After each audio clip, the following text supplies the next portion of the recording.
It was a cold, rainy evening on the busy streets of New York City. Among the throngs of people rushing to escape the rain, a homeless man named Marcus sat on the sidewalk, shivering under a thin, tattered blanket. His face bore the marks of years of hardship, deep lines etched into his dark skin, and eyes filled with weariness.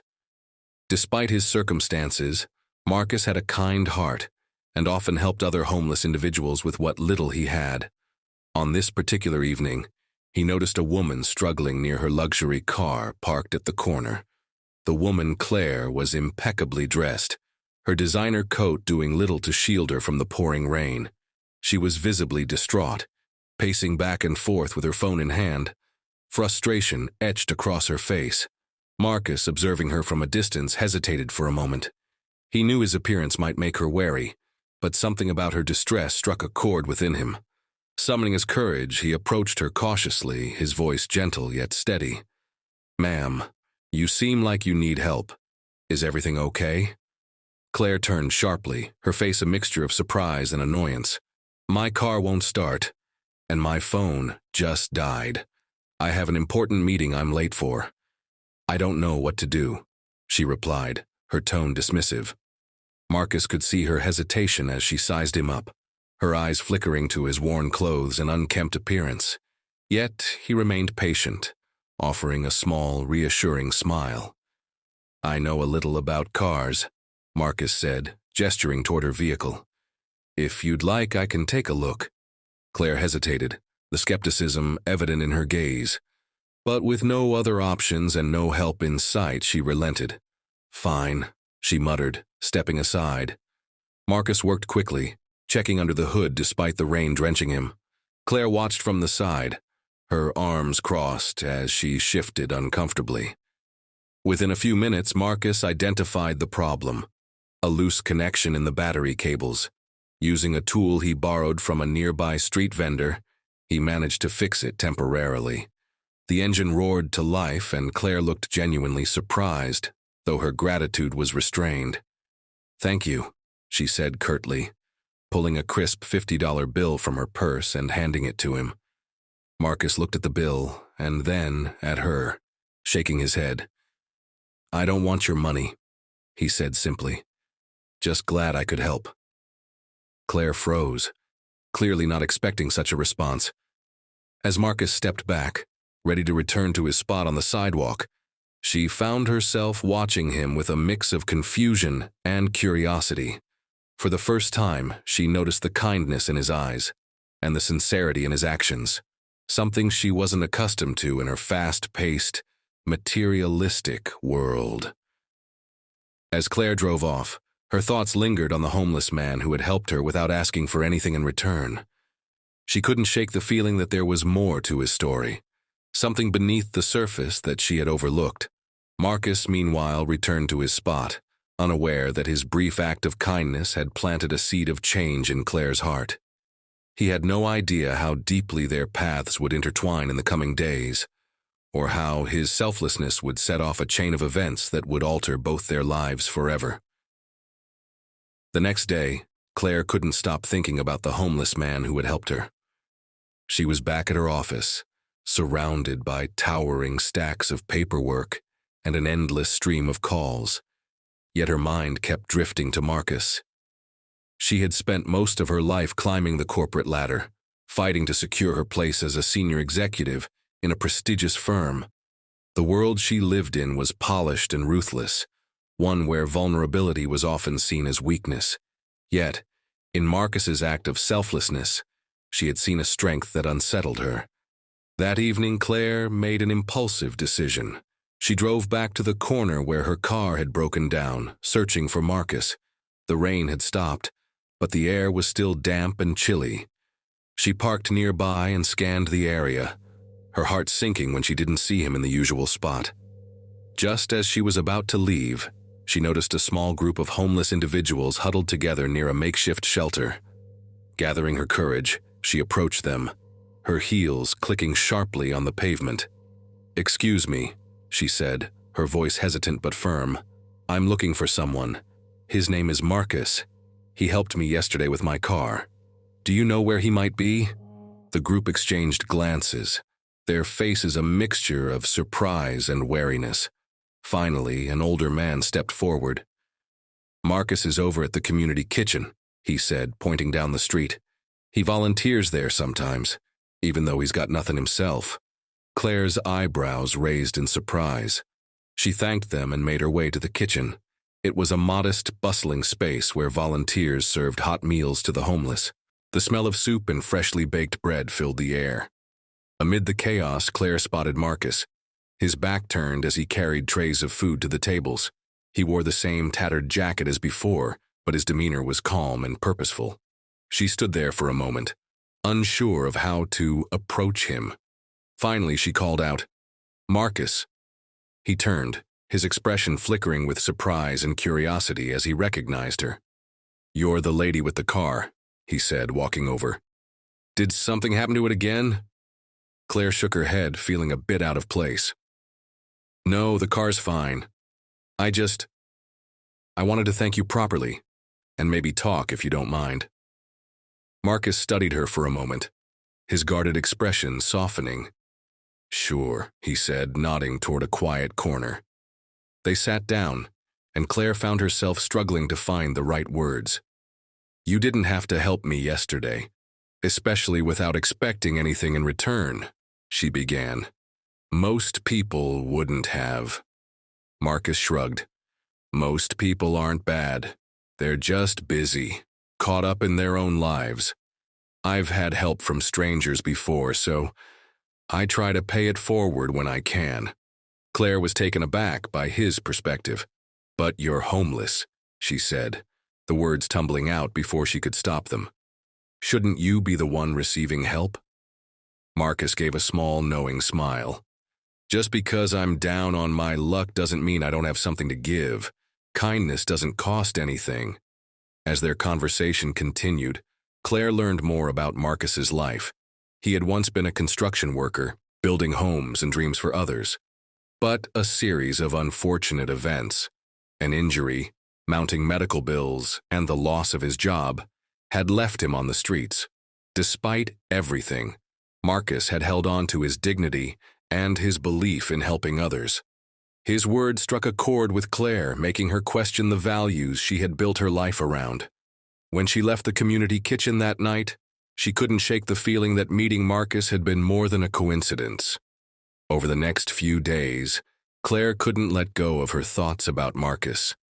His resilience and selflessness contrasted sharply with the superficial world she had grown accustomed to. While her colleagues discussed stock portfolios and luxury vacations, Marcus's words lingered in her mind like a quiet echo. She decided to learn more about the community he belonged to and what could be done to help. On a Saturday morning, Claire arrived at the community kitchen again. This time, she came prepared, carrying bags filled with groceries, blankets, and hygiene supplies. Marcus spotted her as she unloaded the items from her car, a look of both surprise and cautious gratitude crossing his face. "You didn't have to do all this," he said as he helped her carry the bags inside. "These people appreciate anything they can get, but they don't expect it." Claire smiled, a little embarrassed by his humility. "It's the least I can do. You helped me and I want to pay it forward." She paused, then added, "Besides, I want to understand what it's like to live the way you and the others do." Marcus hesitated, as though unsure whether to welcome her curiosity or caution her against it.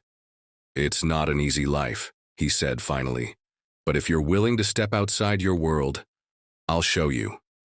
What followed was a day that Claire would never forget. Marcus took her around the neighborhood, introducing her to others who, like him, had fallen on hard times. Each person had a story. Stories of lost jobs, broken families, and a society that seemed to look the other way. Claire found herself moved by their resilience. Despite their hardships, many of them clung to hope, often finding solace in small acts of kindness within their community. One woman, Denise, shared how Marcus had once given her his last meal when she was sick and unable to get to the kitchen. "He's one of the good ones," Denise said with a smile, her voice tinged with both admiration and gratitude. We all look out for each other, but Marcus, he's special. Claire felt a lump rise in her throat as she listened. Here was a man who had nothing yet gave everything he could to those around him. It was a stark reminder of how disconnected her own life had become from the values she once held dear. By the end of the day, Claire was exhausted but profoundly changed. Marcus walked her back to her car, his expression thoughtful. "You didn't have to spend your day doing this," he said. "Most people just donate money and move on. But you stayed." Claire looked at him, her gaze steady. "Maybe it's because I needed this more than you think.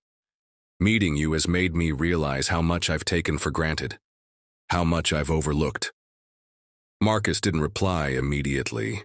Instead, he extended his hand, a rare gesture of camaraderie. "Thank you," he said simply, "for seeing us." Claire took his hand, feeling a newfound sense of purpose as their worlds briefly intertwined. The following week, Claire found herself thinking of Marcus and the community more frequently. She began researching ways to make a lasting impact, not just a one-time gesture. Her past life of hosting glamorous charity galas now seemed shallow compared to the first-hand experiences she had witnessed. Determined to do more, Claire reached out to local organizations that focused on housing and rehabilitation programs for the homeless. Through her connections and newfound passion, she partnered with a foundation to launch a project that would provide not just shelter, but also job training and mental health resources for the community. Meanwhile, Marcus continued his daily routine, unaware of the larger plans Claire was orchestrating. She wanted it to be a surprise, a tangible way to show him that his efforts hadn't gone unnoticed. When she returned to the community kitchen a month later, she brought along representatives from the foundation to meet the residents. As the team shared details about the new initiative, Claire noticed Marcus standing at the back of the room, his arms crossed and his expression unreadable. After the presentation, she approached him cautiously. "What do you think?" she asked, hoping for his approval. Marcus hesitated, his voice measured. "It's a good idea," he said. "But I hope it's not just another program that comes and goes. People here have seen promises fall through too many times." Claire felt the weight of his words but remained steadfast. "This isn't about making promises," she replied. "It's about delivering results. And I'm not doing this alone. I need your help to make it work." Marcus looked at her, his eyes searching hers for sincerity. Finally, he nodded. "If you're serious, then I'm in." Over the next few weeks, Marcus became an integral part of the project, helping Claire and the foundation understand the unique challenges faced by the community. His insight proved invaluable, and slowly, skepticism among the residents turned into cautious optimism.